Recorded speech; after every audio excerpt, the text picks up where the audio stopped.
चटकारे वाली खबर, चकल्लस वाली खबर, सावधान करने वाली खबर, साहस को सलाम करने वाली खबर। तो ये है इंडिया न्यूज की चौपाल जो सच चुकी है। बहुत बहुत स्वागत है आप सभी का। चौपाल। अक्सर कविता हमने देखा है कि जब चौपाल सजती है और खास तौर पे गांव में, तो हमने देखा पुरुषों की चौपाल सजती है, लेकिन यहाँ जो चौपाल सजती है इंडिया न्यूज में, वो तो आपकी और मेरी है। बिल्कुल, क्योंकि यही तो है न्यू इंडिया की सबसे चटक तस्वीर। और आपको बताएं पूर्णिमा, आज से तस्वीर और भी ज्यादा चटक होने वाली है, क्योंकि आज तो हम सिर्फ महिलाओं की बात करेंगे, क्योंकि आज चौपाल है लेडीज स्पेशल। बिल्कुल, यानी कि आज महिलाओं की मंशा की बात होगी, उनके साहस की बात होगी, और साथ ही किस तरीके से महिलाएं जागरूकता फैला रही हैं। बिल्कुल, उसकी भी बात। समाज को किस तरीके से बदलने की वो कोशिश कर रहे हैं, उनकी ऐसी सोच को हम सलाम करेंगे जो आज तक आपने इससे पहले नहीं देखी होगी चौपाल में। कविता, दंगल फिल्म देखी है? बिल्कुल, सबने देखी है, और उस फिल्म में जिस तरीके से आमिर संघर्ष करते हैं, उससे तो वाकई सबका दिल जीत लिया। लेकिन ये जो दंगल जिसकी आप बात कर रही हैं, वो तो चलिए फिल्मी हो गई, लेकिन आपको पता है असल दंगल पार्ट 2 उत्तर प्रदेश के नोएडा में है। अच्छा, क्योंकि पिछली बार तो हमने दंगल में देखा था महावीर फोगाट की कहानी थी, लेकिन यहाँ पर एक और पिता है जो साइलेंटली संघर्ष कर रहे हैं। एक पिता की कहानी है, एक पिता के संघर्ष की कहानी है, और उनकी दो बड़ी प्यारी सी बेटियां हैं, मानसी और अंशिका। लेकिन उन दोनों को पहलवान बनाने के लिए, उन दोनों को कुश्ती के लिए तैयार करने के लिए एक पिता ने क्या संघर्ष किया है, ये उसकी कहानी है। फिल्मी नहीं बल्कि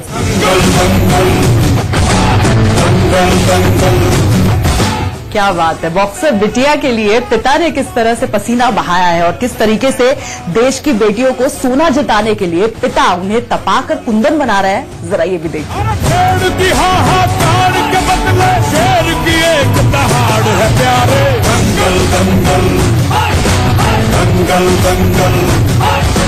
बिल्कुल, आपको तस्वीरें हम दिखा रहे हैं अखाड़े की, जरा ये तस्वीरें बड़ी शानदार देखिए किस तरीके से कुश्ती लड़ती है। अच्छा, सपना जो था पिता का वो ये कि एक को तो पहलवान बनाए और एक को बनाए बॉक्सर, और उसके लिए देखिए पूरा अखाड़ा तैयार कर दिया है।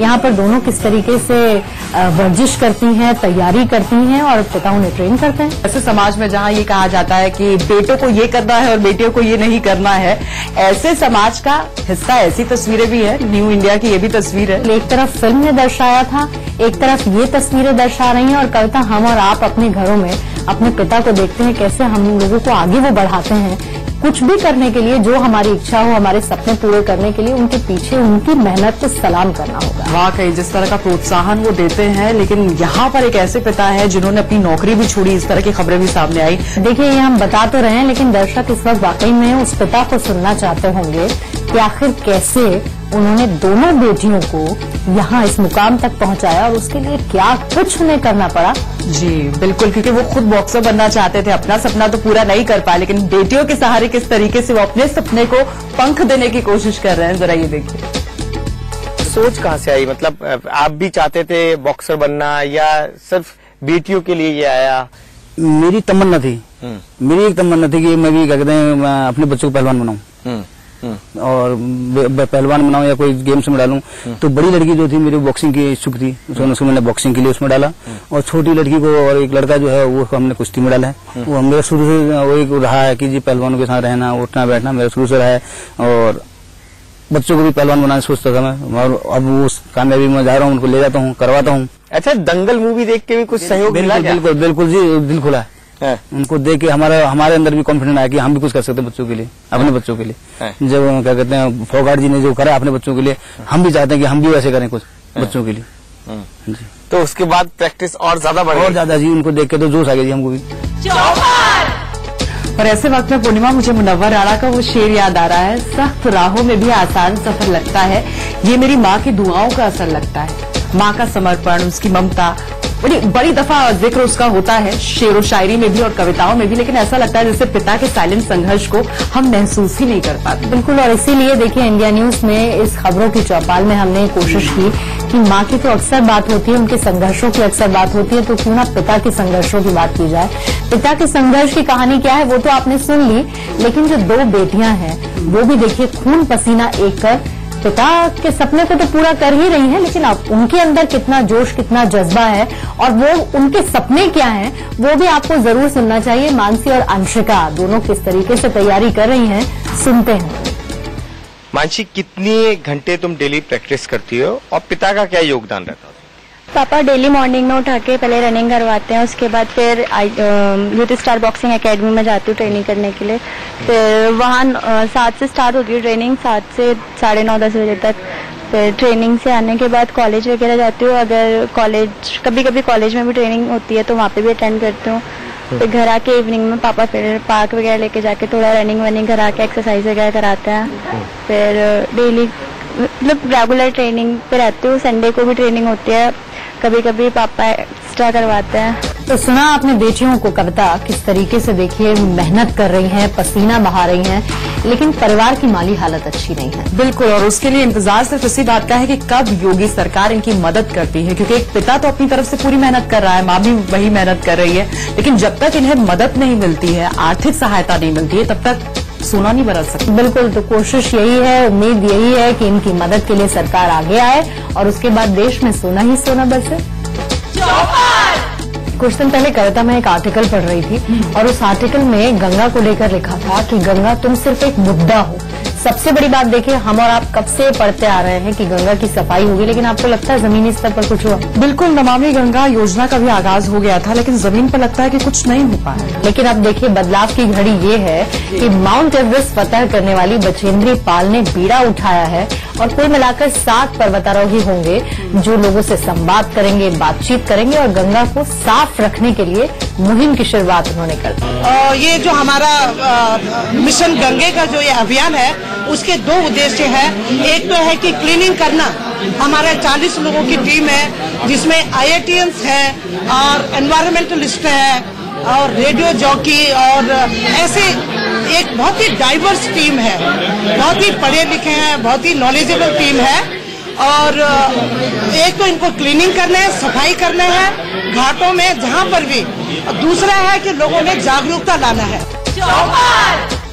छात्रों के बीच बछेंद्री पाल जाएंगी, वो पहली भारतीय महिला है जिन्होंने एवरेस्ट को फतेह किया था और अब 40 लोग उनके साथ होंगे, वो बच्चों के बीच जाएंगे, उनको वो अवेयर करने की कोशिश करेंगे। अब लगता है कि रिवर राफ्टिंग के जरिए रिवर राफ्टिंग करेंगे। हरिद्वार से शुरुआत उसके जो है हो चुकी है और पूरी एक बड़ी टीम लगेगी कि गंगा को साफ किया जा सके। 1500 किलोमीटर का सफर, कई शहर इसमें नापे जाएंगे। बिल्कुल, तो ऐसे में उम्मीद चलिए हम ये कर सकते हैं कि बहुत सारी योजनाओं की बात हो गई, प्रधानमंत्री मोदी ने तक बहुत सारी बातें कह दी हैं, लेकिन इस तरीके से लोग जुड़ते चले, कारवां आगे बढ़ता रहे और हो सकता है एक दिन साफ गंगा हमें देखने को मिले।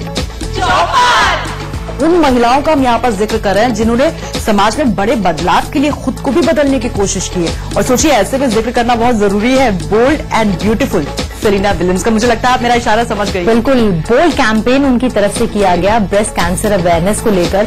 और सबसे बड़ी बात कविता कि उनके लिए भी बड़ा मुश्किल था इस तरीके का कैंपेन करना, लेकिन फिर भी उन्होंने कहा कि अगर मुझे इस बात की जानकारी है तो क्यों ना मैं और महिलाओं तक ये जानकारी, ये जागरूकता फैलाऊं। बिल्कुल, क्योंकि देखिए उनको भी इस बात का एहसास था, शायद हमें और आपको इतना न हो, कि अर्ली डिटेक्शन ब्रेस्ट कैंसर में बहुत जरूरी होता है। अगर बहुत जल्दी इनिशियल स्टेज में आपने डिटेक्ट कर लिया ब्रेस्ट कैंसर, तो फिर बचने के चांसेस बहुत ज्यादा बढ़ जाते हैं। और इसी को समझने के लिए खुद को टच करना बहुत जरूरी है और खुद आप अर्ली डिटेक्शन कर भी सकते हो। इसी चीज को उन्होंने जाहिर करने की कोशिश की उस वीडियो के।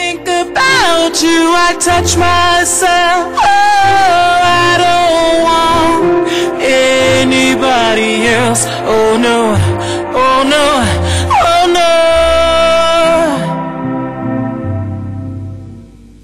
Think I would die if you were to ignore me. चलिए, महिलाओं की सेहत की बात तो हमने कर ली, लेकिन महिला सुरक्षा पर भी बात करना बहुत जरूरी है, क्योंकि होता यह है कि देश के कई ऐसे कोने हैं जहां पर अंधेरा छटते ही महिलाओं को डर लगने लगता है घर से बाहर निकलते ही। ऐसे में रात के 9 बजे अगर सड़क पर कोई पुरुष ना हो, पूर्णिमा आप क्या करेंगे? मैं क्या करूंगी, थोड़ा सा सोचना पड़ेगा, लेकिन हकीकत बताऊं तो मैं वो करना चाहूंगी जो मैं 9 बजे से पहले भी कर सकूं और 9 बजे के बाद भी कर सकूं, यानी कि उसमें समय की पाबंदी नहीं हो, तो मुझे बड़ी खुशी होगी। लेकिन आप क्या करेंगी कविता? मेरा तो निकलने का यही वक्त होता है ऑफिस से, तो मुझे लगता है कि कई दफा मन करता है सड़क पर चाय पीने का, फिर लगता है कि अकेली गाड़ी चला रही हूँ, एकदम से रुक गई तो कहीं कुछ हो ना जाए, तो मुझे लगता है 1 कप चाय तो बनती है उस वक्त। देखिए, सब सोच रहे होंगे कि ये सवाल हम एक दूसरे से क्यों पूछ रहे हैं। दरअसल अमेरिका के एक सोशल राइट एक्टिविस्ट हैं उन्होंने ट्विटर पर यह सवाल पूछा कि क्या हो अगर रात के 9 बजे के बाद सड़कों पर से मर्द गायब हो जाए तो महिलाएं क्या करेंगे, और उस पर बहुत ही अच्छे महिलाओं ने जवाब दिए। तो हमने सोचा कि हम और आप भी सवाल पूछें, आप भी सोचिए, लेकिन हमारे न्यूज रूम में फीमेल कॉलीग्स क्या कह रही हैं। बिल्कुल, क्योंकि उनके भी बड़े ऑड आवर्स होते हैं, बहुत ऑड शिफ्ट्स में वो काम करती हैं। 9 बजे के बाद यहाँ से निकलती हैं और अगर सड़क पर उन्हें कोई पुरुष नजर ना आए तो फिर वो क्या करेंगी, उनकी प्रतिक्रियाएं देख लीजिए।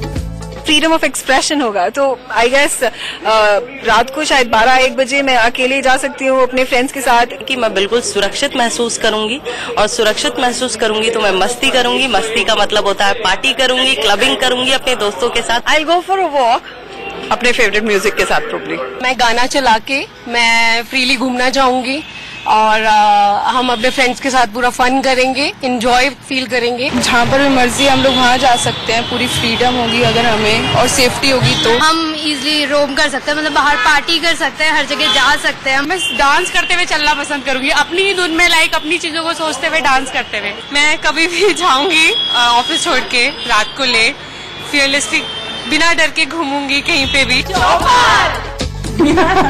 वाकई में जवाब इतने शानदार कविता। अच्छा, हम और आप तो ये सवाल पूछा और उसका जवाब भी हमें मिला, लेकिन सोचिए अगर पुरुष ऐसा ही कुछ सवाल सोचे तो।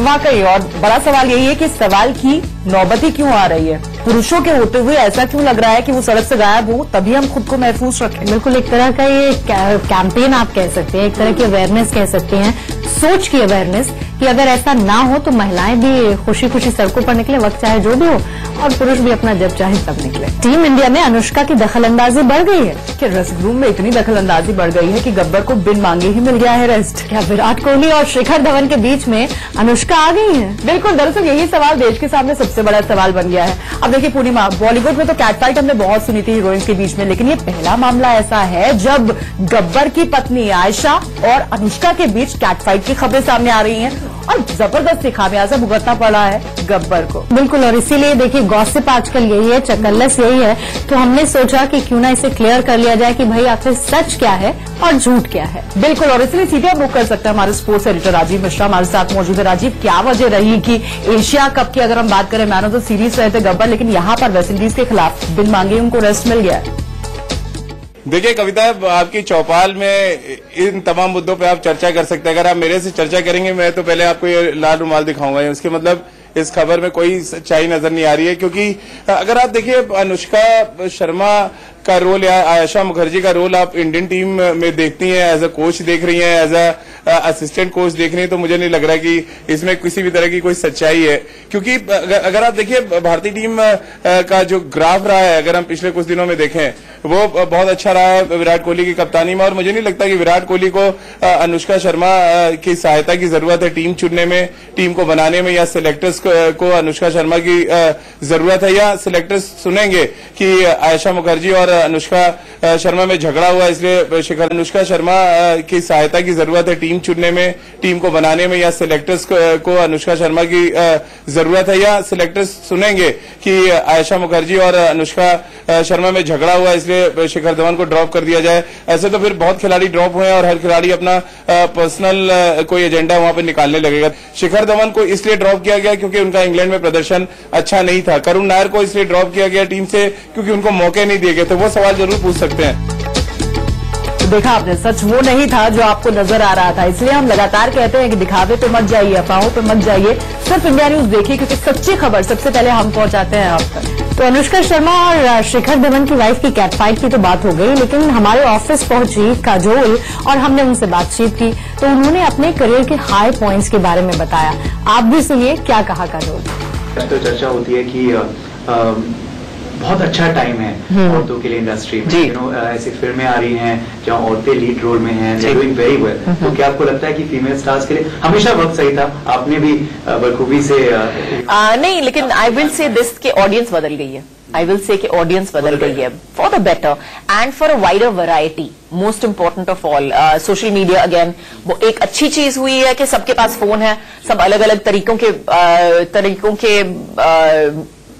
From different mediums they are watching all different kinds of films, so that therefore their expectation of us has become much higher. वो ज्यादा एक्सपेक्ट करते हैं हमसे. जो हम पहले कहते थे चल जाएगा, वो चल नहीं जाएगा आज के जमाने में, क्योंकि वो ऑलरेडी बेटर देख चुके हैं, इससे बेहतर काफी बेहतर देख चुके हैं. इसीलिए इंग्लिश पिक्चरें भी आजकल चलने लगी है हमारे देश में, जो पहले इतनी कम थिएटर्स में आते थे और सोचते थे कि हाँ बिल्कुल.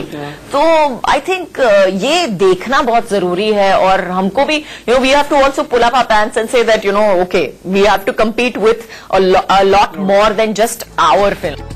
तो आज खबरों की चौपाल में फिलहाल इतना ही, लेकिन इसी तरह से आप अपने सुझाव हमें भेजते रहिए. बिल्कुल, उम्मीद हमें इसी बात की है कि आज का लेडीज स्पेशल एडिशन आप सबको बहुत पसंद आया होगा. अगले हफ्ते फिर एक नए अंदाज के साथ होंगे आपसे रूबरू. फिलहाल हमें दीजिए इजाजत, लेकिन आप बने रहिए सिर्फ इंडिया न्यूज के साथ.